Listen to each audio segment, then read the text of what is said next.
तो फ्रेंड्स राधे राधे। तो मेरे ब्लॉग की शुरुआत हो गई 4:45 से और मैं जग चुकी हूँ।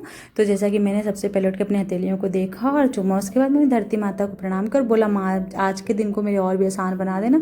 फिर मैं बाहर आई और मैंने धुला मुँह धुलने के बाद मैंने अपने घर की सारी भी लाइट ऑन करी और लाइट ऑन करने के बाद फिर मुँह को पोंछा। फिर मैं अब आ गई बाहर की शांति में बैठने के लिए। तो बाहर की जो हवा है ना ठंडी ठंडी, वो बहुत अच्छी लगती है। आज थोड़ा ठंडक भी है यहाँ पे, वैसे तो गोवा में नॉर्मल मौसम होता है गाइस।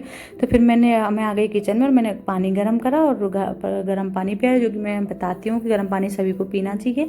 फिर उसके बाद मैं आ गई अपना रोज़मर्रा का काम करने। तो मैंने लगाई झाड़ू, मैंने सब ऊपर से,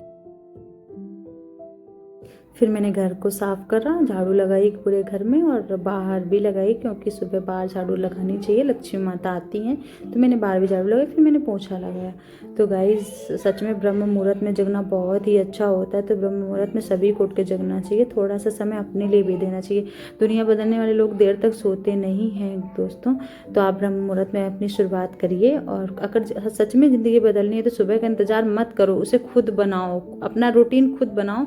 और ब्रह्म मुहूर्त में उठना मुश्किल है गाइस, पर जीतने वालों के लिए आसान रास्ते कभी बने ही नहीं हैं। जो कुछ करना चाहते हैं ना, उनको मुश्किलों का सामना करना पड़ता है, उन्हें कुछ स्ट्रगल करना पड़ता है, तभी जाकर वो सक्सेस होते हैं। तो जो खुद को हर सुबह हरा देता है ना, उसे दुनिया कभी हरा नहीं सकती है। अगर आप अपना लक्ष्य बना लेंगे तो आपको कोई हरा नहीं सकता। तो उठो, क्योंकि कल नहीं आज अभी यहीं से आपकी नई ज़िंदगी शुरू होती है। तो आप अब कोशिश करिए जल्दी उठने की, ब्रह्म मुहूर्त में अपने आप को बदलिए। कुछ आप अपने को बदलेंगे तभी दुनिया बदलेगी। तो यार हम लोग तो सबके लिए टाइम देते हैं ना, फैमिली फ्रेंड सब, और जो घर के काम है सबके लिए। तो कुछ टाइम अपने लिए भी निकालिए, कुछ करके दिखाने के लिए। आपको भी कुछ करके दिखाना है, आप भी कुछ कर सकते हो। तो गाइस पहले मुझे भी लगता था 10-15 दिन तो मुझे भी लगा था, क्योंकि मैं बचपन से पहले जल्दी उठती थी। फिर उसके बाद शादी आदि हो गई, फिर इधर उधर रहे, फिर ज़्यादा प्रेशर नहीं रहा फैमिली का, क्योंकि घर में बड़े बुजुर्ग होते हैं तो वो अच्छा ही सिखाते हैं। तो वो बोलते हैं कि जल्दी उठो, ये है काम करो घर के सारे। और जब अकेले आ जाओ तो फिर थोड़ा मुश्किल हो जाता है ना, आलसी हो जाते हैं लोग। तो मेरे साथ भी यही होने लगा। फिर यार मुझे लगा कि क्यों ना हम अपना रूटीन चेंज करें, फिर पहले जैसा कर लें। तो गाइज़ हमने झाड़ू पोछा कर लिया और फिर मैंने करी एक्सरसाइज, फिर मैं नहाने चली गई और नहा के मैं आ गई। तो गाइज़ नहाने के बाद मैंने करा थोड़ा सा मेकअप, तो जो कि मैंने बताया है कि मैं मॉइस्चराइज़र और सनस्क्रीन लगाती हूँ।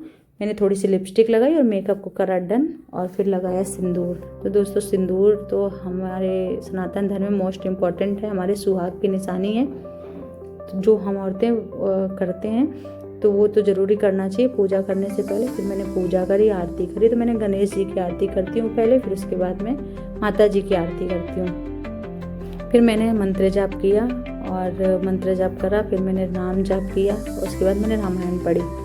तो रामायण दोस्तों मैं बचपन से पढ़ती आई हूँ, मैं अपने घर पे पढ़ती थी शाम को रामायण। तो शायद उसी का फल है कि मुझे ससुराल इतनी अच्छी मिली, इतना अच्छा पति मिला, जो कि मेरा हमेशा सपोर्ट करते हैं, मेरा साथ देते हैं, मुझे मोटिवेट करते रहते हैं कि तुम कुछ करो, तुम कर सकती हो। पहले तुम्हें कुछ नहीं पता था कि वीडियो कैसे बनता है, कैसे चैनल बनाया जाता है, अब तुम्हें सब कुछ आता है, तुम सब सीख रही हो। तो चैनल ग्रो लेट करेगा। तो मैं अपनी बहनों से यही कहना चाहूँगी कि आप हार मत मानिए, आप अपनी मंजिल को पाने के लिए बस मेहनत करते रहिए, एक ना एक दिन ज़रूर सक्सेस मिलेगी।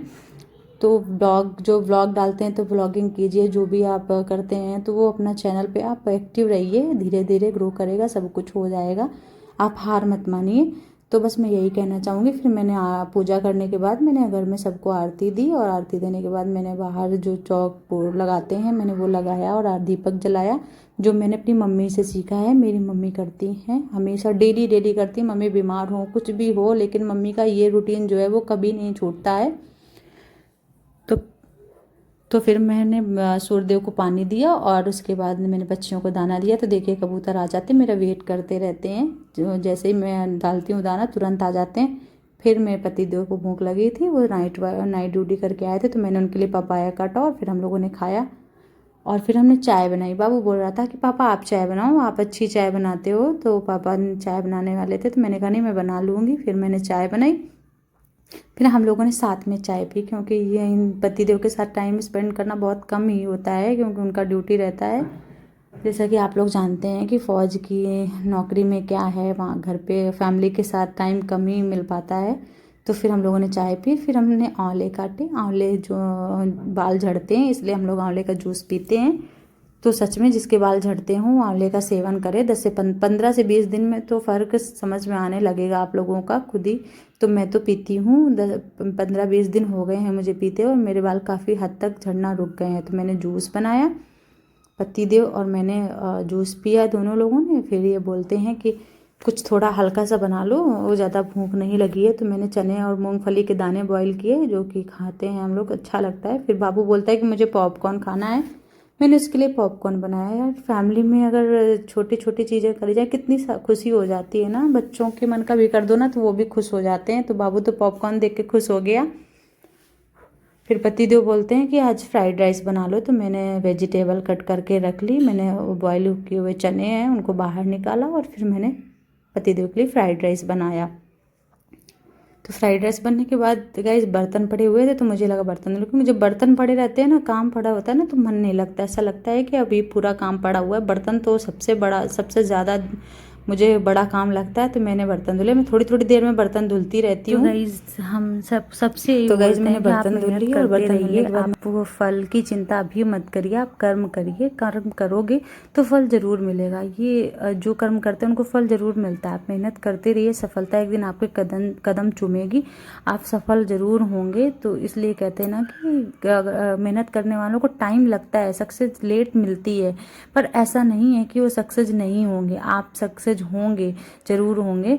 तो आप बस पेशेंस रखिए, आप अपना काम करते रहिए, आप जो कर रहे हैं वो करिए, बिल्कुल ध्यान से मन से करिए, और भगवान को भी टाइम दीजिए, पूजा पाठ करिए, नाम जप करिए। नाम जप करने से बहुत ज़्यादा फल मिलता है, बहुत अच्छा भी लगता है, लाइफ ज़्यादा फल मिलता है, बहुत अच्छा भी लगता है लाइफ में ना। आपकी जो फीलिंग है ना वो आपको इतना अच्छा लगने लगे। तो इसलिए मैं आप लोगों से बोलती हूँ कि आप लोग भी कोशिश करिए, आप लोग भी उठिए। तो 10-15 दिन आपको भी बुरा लगेगा, उसके बाद ठीक हो जाएगा सब। तो गाइज़ मेरा काम हो गया है, मैंने अपना डोर वोर भी साफ़ कर दिया। तो गाइज़ फिर मैं दोपहर में जैसे मैं फ्री होती हूँ वैसे मैं नाम जप में लग जाती हूँ। तो नाम जप 1-2 घंटे मैं कर लेती हूँ। सभी को करना चाहिए, थोड़ा सा टाइम निकालो यार भगवान के लिए भी। सब कुछ तो करते ही रहते हैं, थोड़ा थोड़ा टाइम भगवान के लिए निकालते रहिए। तो गाइज़ मेरी वीडियो अच्छी लगे तो लाइक शेयर सब्सक्राइब करें।